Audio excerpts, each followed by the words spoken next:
So, what's going on, everybody? It's Professor Zeus, and today is an interesting day. Um, there have been a lot of things going on in the world, definitely a lot of news, and I just wanted to spend this time to talk about a little some stuff. So, first and foremost, Donald Trump is the 47th president. His inauguration was today. What else happened? We had the TikTok ban. It was banned. It came back. What else? The LA wildfires. People in LA are still dealing with those, and plenty of other news. So, and also, a friend of mine recently was murdered in Maryland. Artist known as Lil Zelly. He was killed alongside his girlfriend. This is a good friend of mine. Um, Super talented brother. Work ethic was crazy. Really did a lot for this area as far as, cultivating that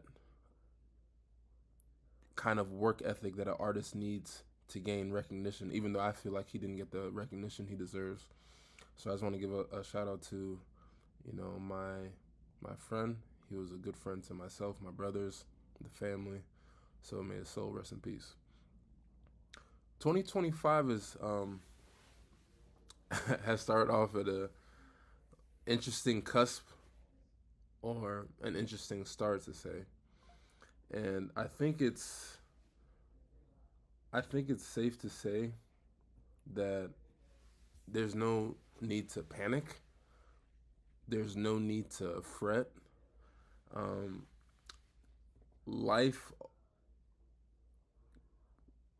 there's always been things that happen in life since the since the genesis of life, and I don't think it's fair, and I don't think it's right to begin to,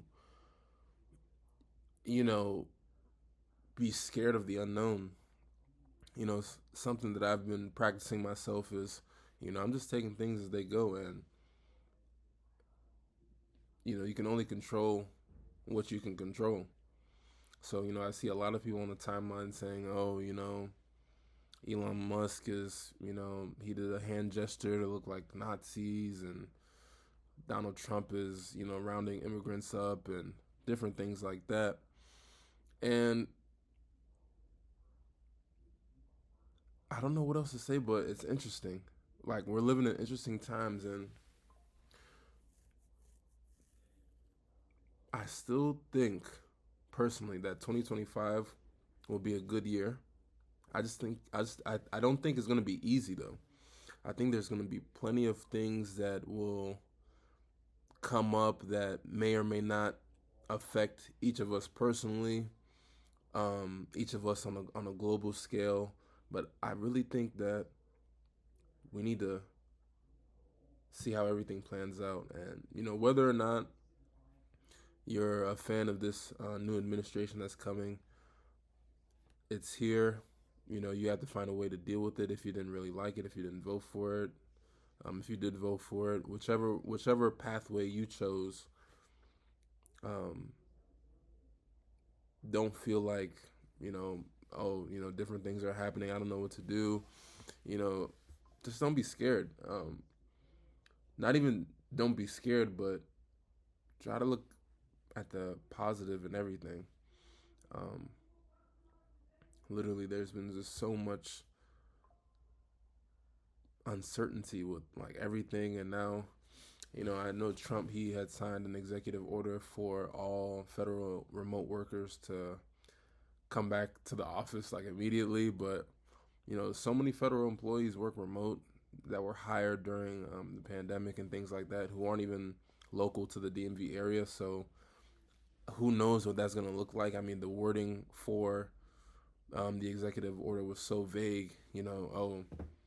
Each agency, each head of each agency, it's up to their discretion how they want to move forward with ending remote work. But he said he wanted no more remote work. He wanted everybody to come to the office. And you can fret about that, or you can think about yourself, what you're trying to do, and if you have the means to do it, go to the office. I mean, if they're gonna cancel your, working from home arrangement. But certain things like this, if you can't control it, you can't beat yourself up about it. If there's something that you do that you can control that doesn't go your way, then that's a different story. But life is planning out how it's gonna plan out. Waking up and committing yourself to doing certain actions, you can control that. You can't control Trump. You can't control the stock market. You can't control the job market. You can't control how much groceries cost. But you can control your attitude and your outlook towards it. I also saw another thing recently about,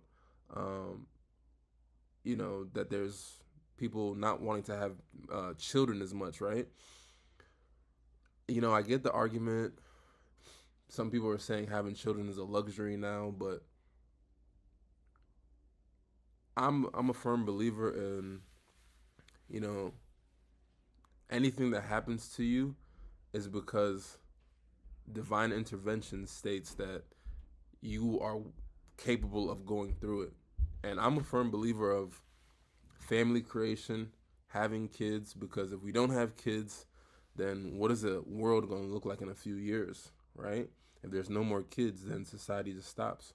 And if society stops, what are we even waking up to do? What are we striving towards if we're not even trying to create a future for the future? You know what I mean? So there's certain things that we have to be mindful of.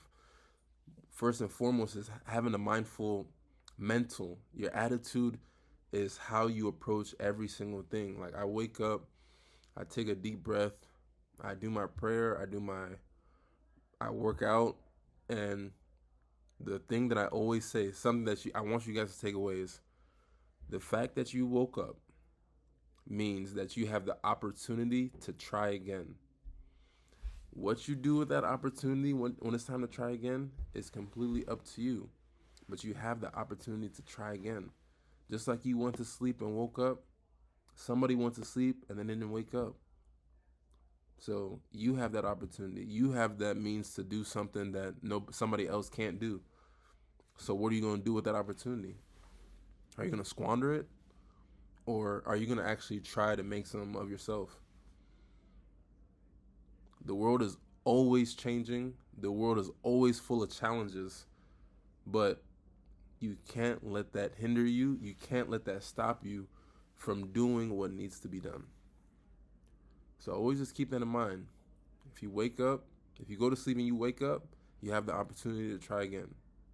So make that opportunity count, because you don't know if you're going to have another opportunity.